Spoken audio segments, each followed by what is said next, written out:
चलिए दोस्तों, एक क्वेश्चन है ऑर्डिनरी डिफरेंशियल इक्वेशन का। काफ़ी सिंपल सा क्वेश्चन है, देखते हैं इसको कैसे सॉल्व करना चाहिए। क्या क्वेश्चन कह रहा है कि if y1 is equal to e raise to minus x square is a solution of the differential equation x y double dash plus alpha y dash plus beta x cube y equal to 0 for some real numbers alpha and beta, then what is the value of alpha into beta. यानी कि simple सी चीज पूछ रहा है कि ये इस differential equation का सॉल्यूशन है for some values of alpha and beta, तो फिर अल्फा इंटू बीटा का प्रोडक्ट क्या है या अल्फा बीटा का प्रोडक्ट क्या है। तो कैसे सॉल्व करना चाहिए हमें इस क्वेश्चन को, तो आइए जरा देखते हैं। अब सिंपल सी चीज हम लोग यूज करेंगे कि ये इसका सॉल्यूशन है, मतलब वो उस डिफरेंशियल इक्वेशन को सेटिस्फाई करेगा, है ना। सो y1 of x it is equal to e raised to minus x square satisfies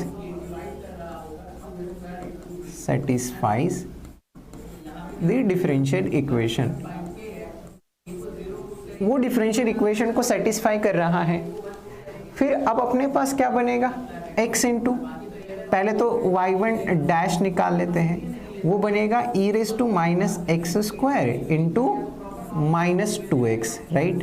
ये अपने पास आएगा।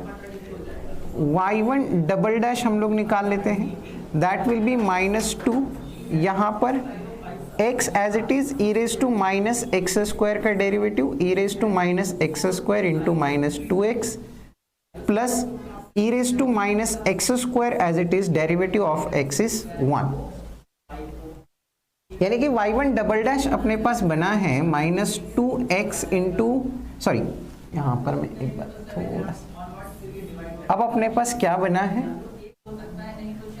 ये minus 2 into minus 2 4x into x x square e raise to minus x square, then this is minus 2 times e raise to minus x square. अब y1 dash और y1 double dash, इन तीनों को उठाकर given differential equation में substitute करते हैं और देखते हैं हमें क्या मिलेगा।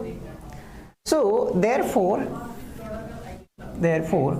इक्वेशन 1 बिकम्स, अगर मैं इक्वेशन 1 में सब्स्टिट्यूट करता हूं तो मुझे क्या मिलेगा, x into y1 double dash that is 4 into x square e raised to minus x square, then minus 2 into e raised to minus x square, right?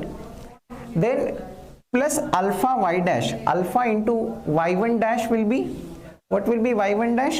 So here it will be minus sign minus 2 alpha x into e raised to minus x square, right?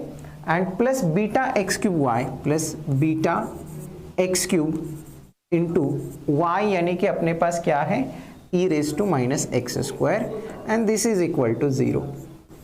अब एक चीज तो observe कर रहे हैं कि e raised to minus x square को सारे टर्म से हम लोग हटा सकते हैं, है ना, क्योंकि वो नॉन जीरो है।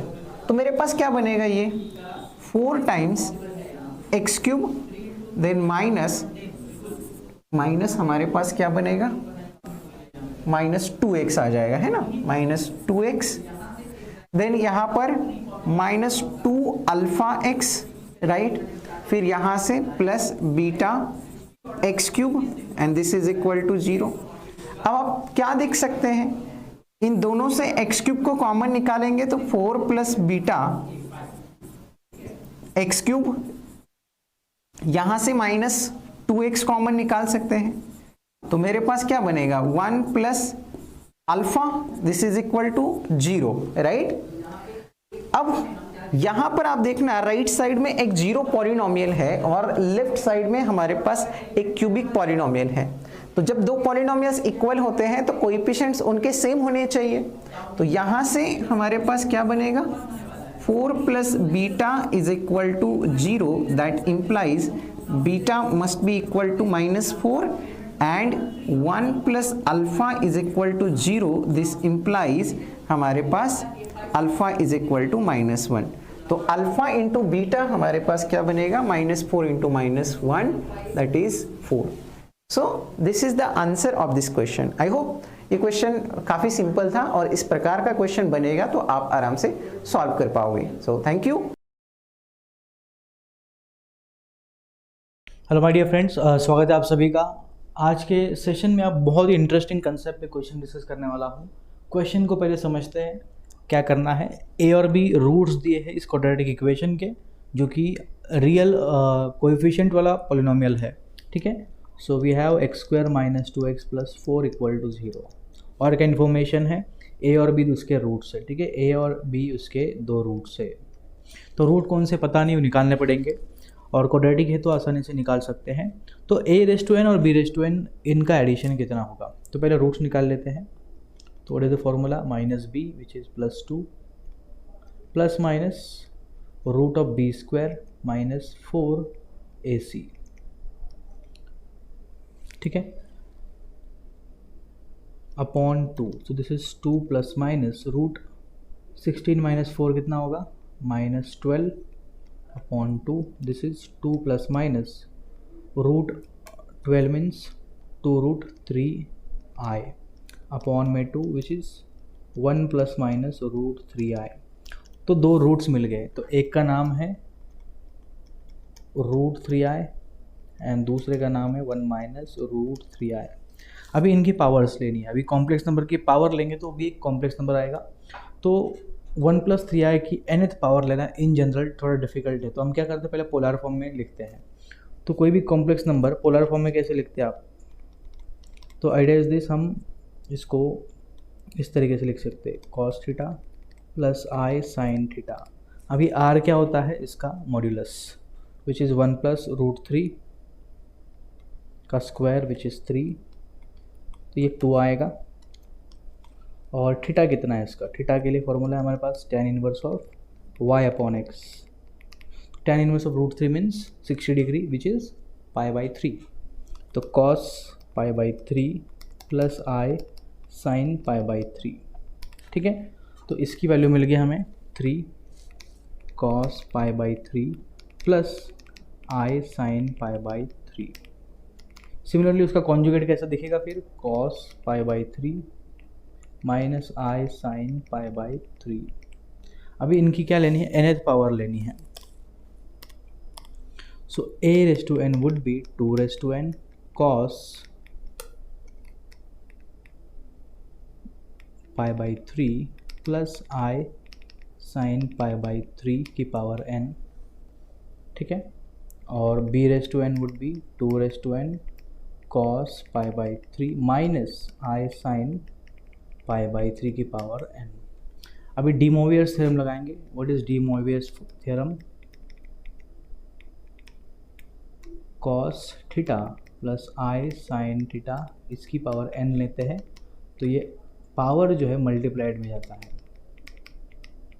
Isn't it. और ये हमारा n जो होता है किधर से आता है, इट्स रैशनल नंबर। ठीक है, ये रैशनल नंबर से आएगा हमेशा।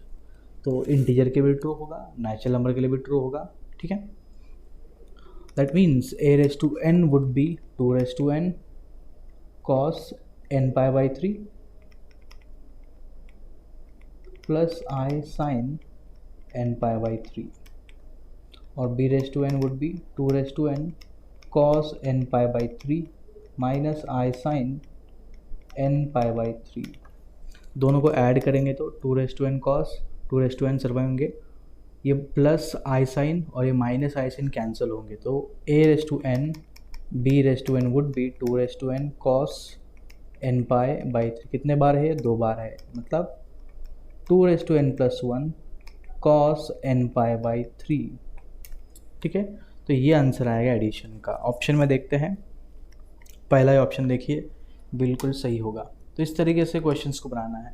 होपफुली ये कंसेप्ट आपको समझ में आएगा। इसमें हमने डिस्कस किया कि अगर आपके पास क्वाड्रेटिक इक्वेशन के दो रूट्स है, दोनों के दोनों कॉम्प्लेक्स है, तो उनके पावर कैसे निकाल।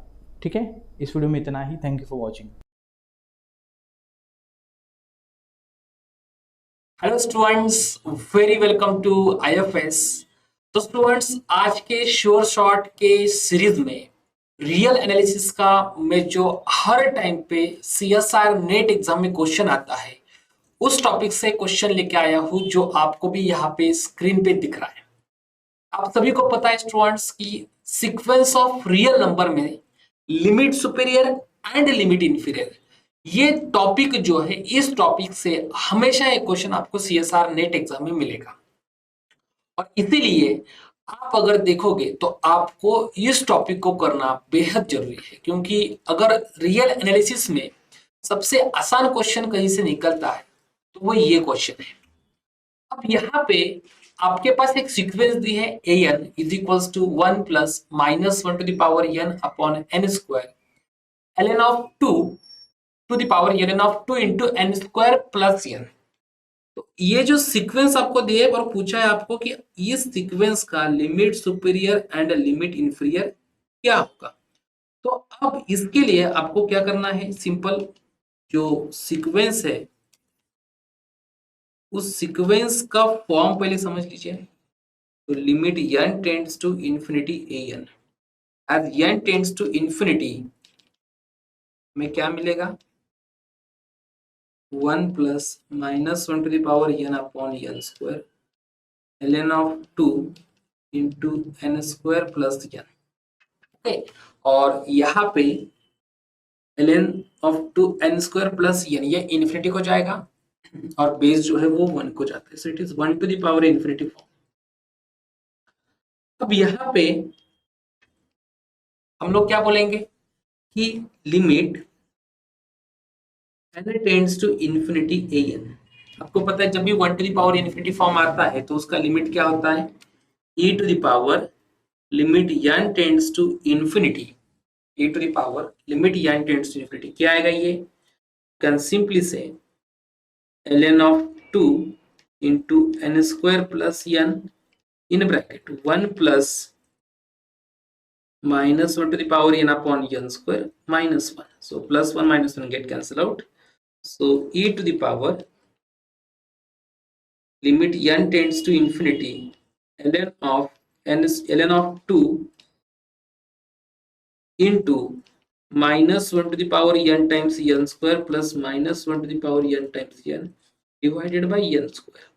तो आप लोग सोचेंगे कि सर इसका लिमिट तो एग्जिस्ट नहीं कर रहा है, ओके, बट आप यहाँ पे देखने चाहोगे तो for if n is even हम क्या बोलेंगे, हमारा लिमिट जो जा रहा है limit n tends to infinity an, ये कहा जाएगा e to the power limit n tends to infinity ln of 2 into n square plus n upon n square. तो इसका लिमिट कहा जा रहा है e to the power ln of 2 into 1 n square plus n upon n square का limit जा रहा है 1 को, e to the power ln of 2 becomes 2। अगर आपका n है ऑड तो limit n tends to infinity an क्या बनेगा, e to the power limit n tends to infinity ln of 2 into minus n square minus n upon n square, और इसका limit आता है माइनस 1, तो माइनस यहाँ पे चला जाएगा। So e to the power ln of 1/2 because 2 to the power वो क्या जाएगा माइनस 1, सो इट बिकम्स 1/2 और इसकी वैल्यू आती है 1/2। तो सेट ऑफ लिमिट पॉइंट्स को अगर मैं यल मान लूं तो ये आएगा, और इसी की वजह से limit inferior of an becomes 1/2 and limit superior of an becomes 2। इस प्रकार से आपका limit inferior and limit superior पहले बोलना है क्योंकि रिस्पेक्टिवली बोला है तो पहले लिमिट सुपीरियर आना चाहिए, 2 आ रहा है, एंड लिमिट इंफीरियर 1/2 आ रहा है। तो इस प्रकार से आपका ये जो क्वेश्चन है इस क्वेश्चन का आंसर क्या आ रहा है, 2,1/2 ऑप्शन नंबर सी।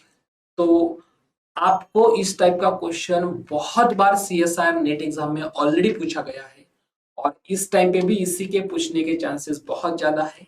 तो डियर स्टूडेंट्स, ये प्रिपरेशन जो है इस तरीके से करिए जिसके बाद आपका प्रिपरेशन कम टाइम में बहुत इम्पैक्टफुल रहे, ताकि आपको हर एक टॉपिक को क्लियरली समझ में भी आ जाए और उसके क्वेश्चंस भी सॉल्व हो जाए। और अगर आप हमसे और अलग तरीके से मदद लेना चाहते हैं तो हमने आईएफएस ने क्रैश कोर्स स्टार्ट किया है 6 नवंबर से। जिस क्रैश कोर्स के ऊपर 50% ऑफ भी अभी आप लोगों को मिल रहा है, जिसके आपको प्रोमो कोड यूज करना है IFS50। ये जो क्रैश कोर्स है इसका ड्यूरेशन 2 मंथ्स का रहेगा। तो अगर कोई भी स्टूडेंट्स एग्जाम की प्रिपरेशन कर रहा है और वो एक डायरेक्शन लेके पढ़ना चाह रहा है किसी की हेल्प से, तो वो ये क्रैश कोर्स जरूर ज्वाइन कर सकता है और हमारे साथ ज्वाइन होकर अपनी प्रिपरेशन को भी कंटिन्यू रख सकता है। Okay students, so thank you so much for watching this and happy learning. Thank you.